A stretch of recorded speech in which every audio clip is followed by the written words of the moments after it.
London, its Mayor Boris Johnson. On our left, beyond the trees, the Tower of London, the centre building where you see the flagstaff, that's the Norman Keep, the White Tower, built during the reign of William the Conqueror in 1078. The surrounding buildings added later by the successive reigning monarchs. The tower has been used as a palace, fortress, prison, even a menagerie and a royal mint. It now houses the crown jewels.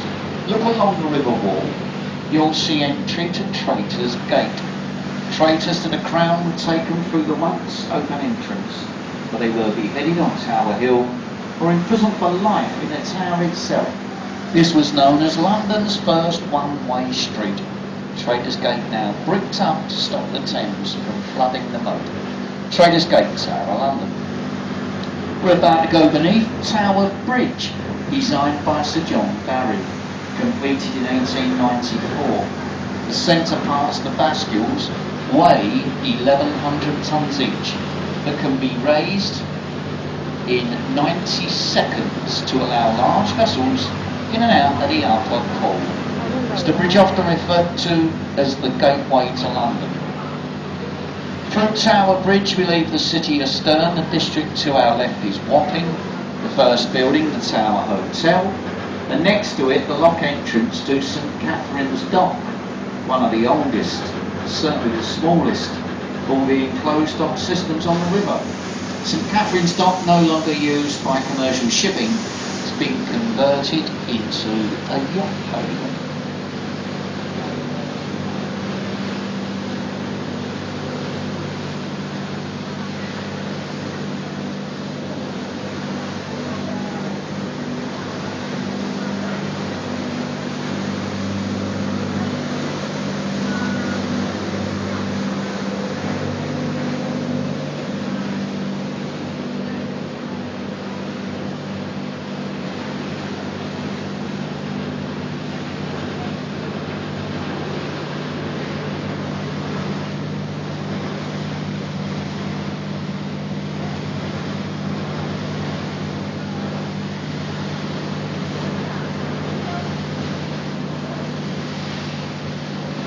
On our right,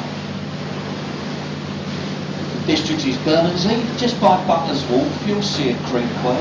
It's St Saviour's Dock, at the top of which is Jacob's Island.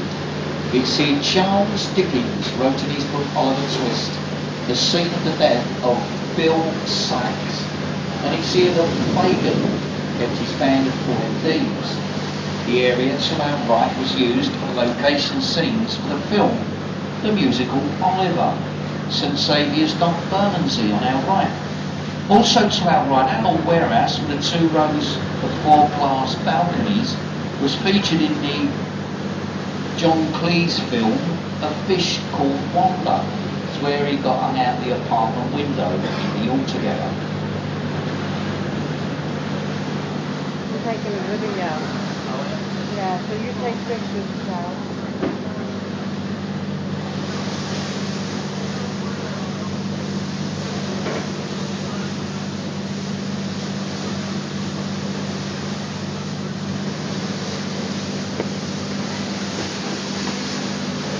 Head on our left, you'll see a warehouse marked Oliver's Wharf.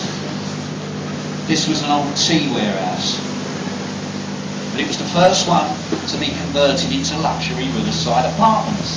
That was back in the early 1970s.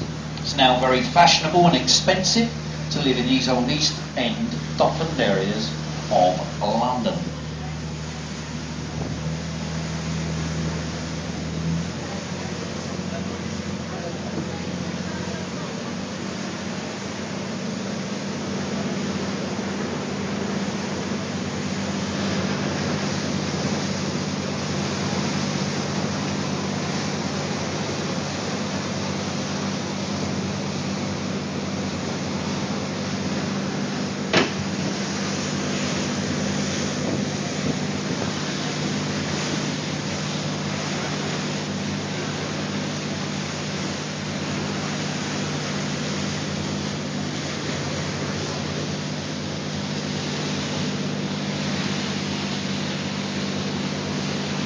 Just this side of Oliver's Wharf, you'll see a small pub called the Town of Ramsgate.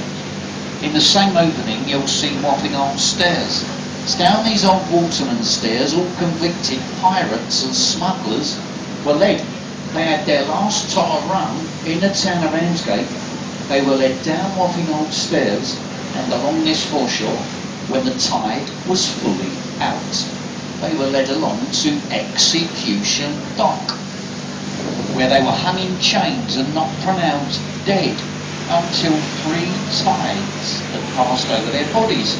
This form of execution was called the Grace of Wapping and was instigated by the infamous hanging Judge Jeffreys. The last person to suffer this fate was Captain William Kidd, the pirate, in 1701. This new building on our left is the maintenance depot for the River Thames police boats. It's said to stand on the site of Execution Dock.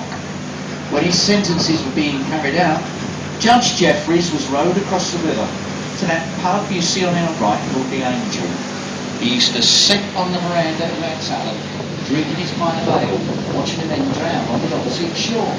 And it's said he found this quite amusing, sitting over there drinking his beer as the men drowned. On our left, the old Wapping Police Station, headquarters of the River Thames Police, founded by Patrick Calhoun and John Harriott in 1798, the oldest police force in the world.